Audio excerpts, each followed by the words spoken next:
Hi guys, how you doing? Happy Monday. Welcome to the Academy Answers podcast, and always a pleasure to come here and to share with you, to pour value out there into your lives, and to just to put that energy of positivity, of hope, of awareness into the universe, because we all have something to give. And that's why they call our talents gifts, because gifts are something that we give. And that's how we get to fulfillment. It's the art of fulfillment, is delivering the gift that we were given. And there's no greater feeling than to be able to deliver that which is in us, the highest level of expression, the highest level of yearning and desire that's in us. We need to share it with somebody. Our art, our craft, our expressions, our ideas, our thoughts, our passions. We have to share that. And this is what this podcast is about. The passion has brought us here, and we didn't choose it, it chose us. And we think and we know that it is our duty to deliver this and to share it with you, and to ensure that you understand that you are important and you have something to give to the world. And we are doing this podcast to show people that there is something meant for you to do. There's something meant for you to create. There's something meant for you to affect. There's a purpose in this world that is for you to deliver. It's yours. It was given to you. And if you want to go to a certain destination, the desire you have in you, the place that you want to go to, the type of life you want to live, how you want your life to turn out, the destination, the difference between the gap between where you are and where you want to be, despite where you want to be, I can't determine that for you. That gap is the only thing that's keeping you between from that is time and effort. So you already are destined for that destination. You just need to build the boat and set sail, have the know-how. So this morning I want to talk about, how do you build that boat? How do you get from a place where you don't know what to do? How do you shift from doing the same thing that hasn't proven to get you the results you want over the years? And most of that is often embodied in terms like change and leaving your comfort zone, and believing differently for yourself, which are all solid points. Because if you want to get something different, you have to do something different. If you want to see a different result, you have to change the things that you are doing. And everybody says we need to change, we need to get out of our comfort zone, we need to change the way we think, we need to change the way we look at things, we need to change the people we hang around. And that is so. But sometimes, as teachers, as coaches, as speakers, we take it for granted that people know what to do. We take it for granted that people understand the ins and outs and the smaller things. And oftentimes, people need to be given more details. We need to go deeper for some people. And as one great writer said, that if communication is not grade 4, then it's not good communication. In other words, when we communicate, if someone in grade 4 doesn't understand and don't get the message, it's not good communication. When we were growing up, it was about the quality, the size of the words and the rarity of the words that you could speak. That would make people consider you as being bright and a good communicator. But as we go on in life, we understand more that the purpose of communication is not for you and how you or people perceive you and for your image. It's more for how well you convey that message. So we try to keep our stuff basic, and it's not a big word game, and it's not a, that sort of stuff. Of course, vocabulary helps you to express better, but that's not the idea. We want to get it across to you in ways that you understand. And sometimes we have to take the time to go a little deeper, and that's what I want to do for a couple of minutes this morning, to take the time to go a little deeper, to dissect something, the idea of change. That's what I want to dissect a little bit for you, to kind of outline four things that I read somewhere. I don't remember where I read it, but I wanted to expand on them. They're not my elements, but I want to share them with you, because that's how we are. That's where what we do. We collect our experiences, our knowledge, or whatever we've learned and whatever we've been through, and we try to use it to share it in our own way, in our own voice, on our own platforms, so that whoever releases it, whoever created it, there's a continuity, and the idea is shared with more and more people. And that's the purpose of doing this, for everybody who has done it before us. Most of this stuff is not new. We started to hear solid concept of how to live, and the personal development coming from the Bible thousands of years ago. And people have fashioned it into a different way, and have taught it different way, and have continue to help people. It's still relevant. It's the same human experience that we have. So when I get exposed to good ideas, I want to share them in my own way with you, with my audience. And hopefully it will come to you at a point in time, because sometimes you hear things at a certain point in time, and it's just not the right time, so it doesn't resonate, it doesn't register, it goes right over your head, it passes right through your ears, it doesn't lodge in the brain. But sometimes you're at a point in time in your life when the same thing that you have heard for 50 years, for 20 years, for 10 years, for 10 months suddenly makes sense to you. Our duty is not to determine whether you've heard it already. Our duty is to put it out there constantly and repeatedly. So, when I speak of going deep, growing up, for example, one big thing that I always talk about is, everybody is always telling you, your parents, your teachers, telling you to think. You got to think some more, and then nobody tells you how to think, and you close your eyes or you look away, and in your head you're trying to remember, but thinking is not remembering. Thinking is not remembering in its strict sense. Thinking is a certain art to thinking, or the better thinkers think a certain way, and thinking is asking yourself questions. That's what thinking is. Thinking is not trying to remember.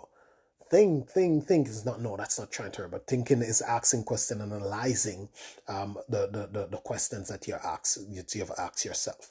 And of course, it's going to be based on what you have seen before, or what you have experienced before, because you cannot ask yourself questions based on things that you have never seen or experienced. It won't work. So it's the knowledge in your head, how you access that through questions. And of course, a little bit of memories in it, but oftentimes we mistake thinking for memory.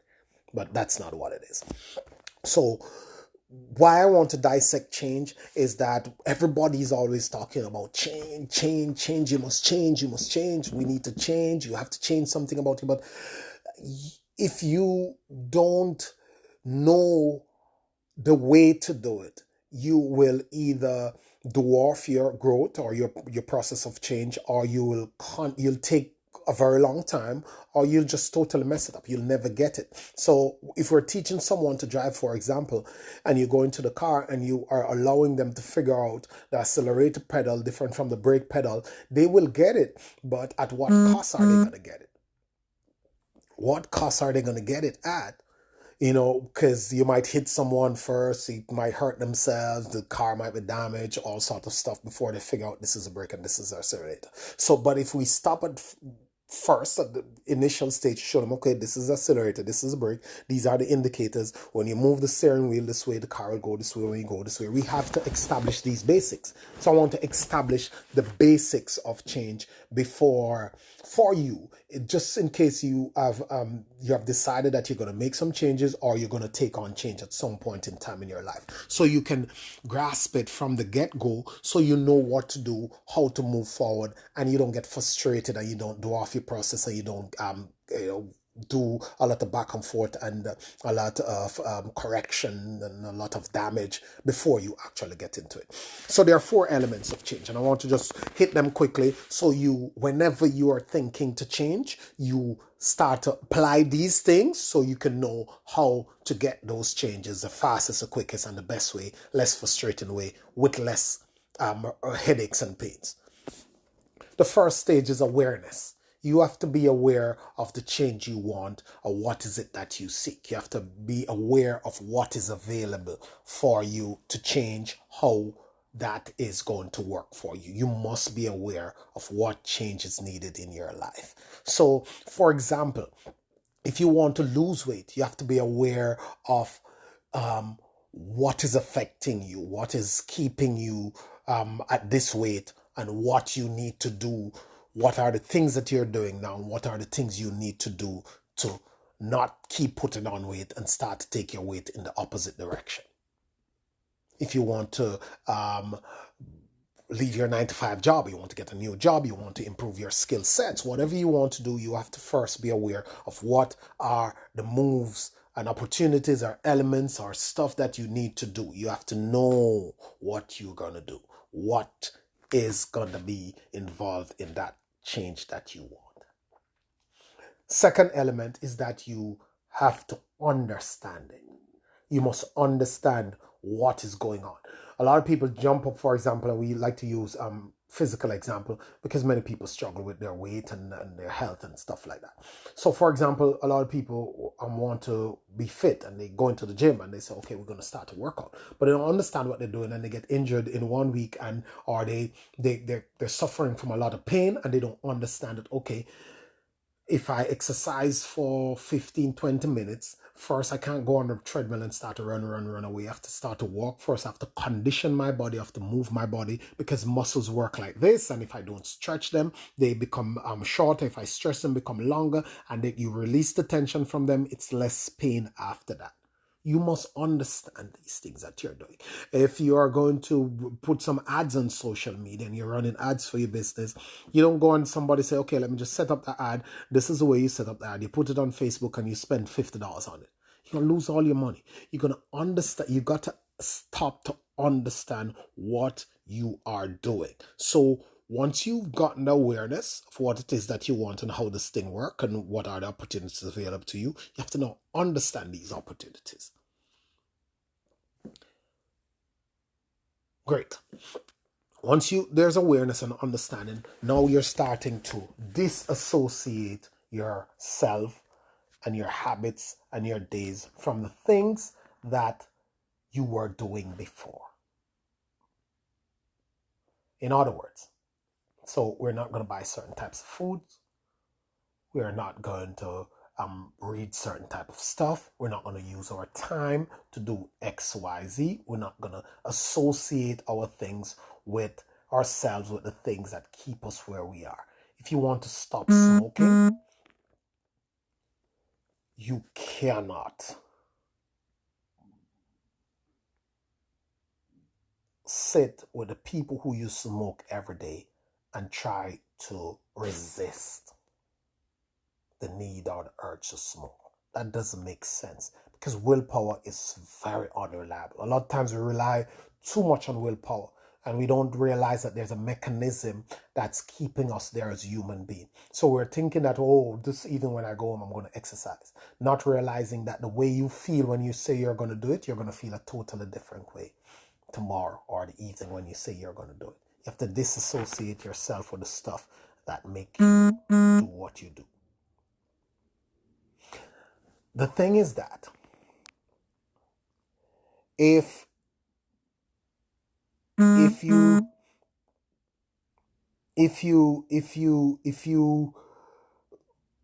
want to disassociate with yourself with something, you have to first avoid that thing. So if you realize that you come home in the evenings and you sit on the couch and you watch TV, you have to not sit on the couch. If you realize that you're eating a lot of stuff that's unhealthy, you have to stop eating unhealthy stuff. You have to disassociate yourself with the things that keep you, that are associated with what you are trying to stop doing. And in that process of disassociation, you now got to keep yourself, you got to get to where you are reconditioning yourself. That is replacing the old thing with a new thing. You have to build the habits, reconditioning / building the new habits. You have to now put something in place. 3 o'clock, you're home. You used to sit on the couch. No, 3 o'clock, I'm home. I am outside. At lunchtime, I used to eat my lunch, sit with the guys and smoke.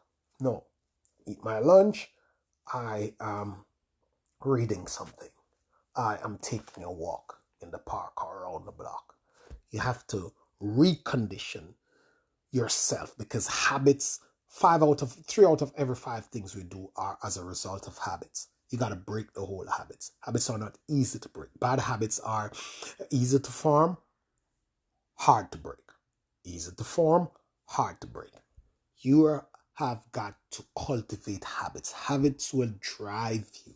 Habits is what is reliable, not willpower. Willpower is unreliable. Habits are reliable.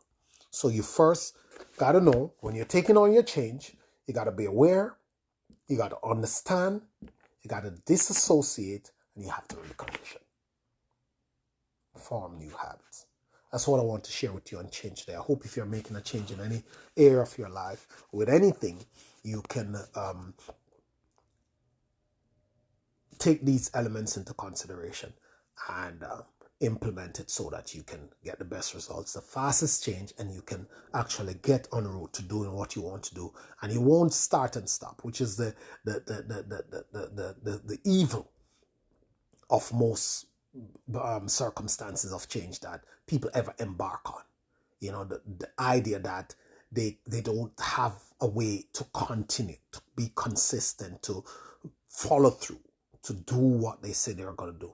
Everybody have started an exercise program. Everybody have started a diet plan. Everybody have started to save. Everybody have started to try to make an additional income. Everybody have started to work on their business. Everybody have started to improve themselves. Everybody have started a book. But how many people are still doing it? How many people have continued? How many people have persevered? How many people are still at it? Very few.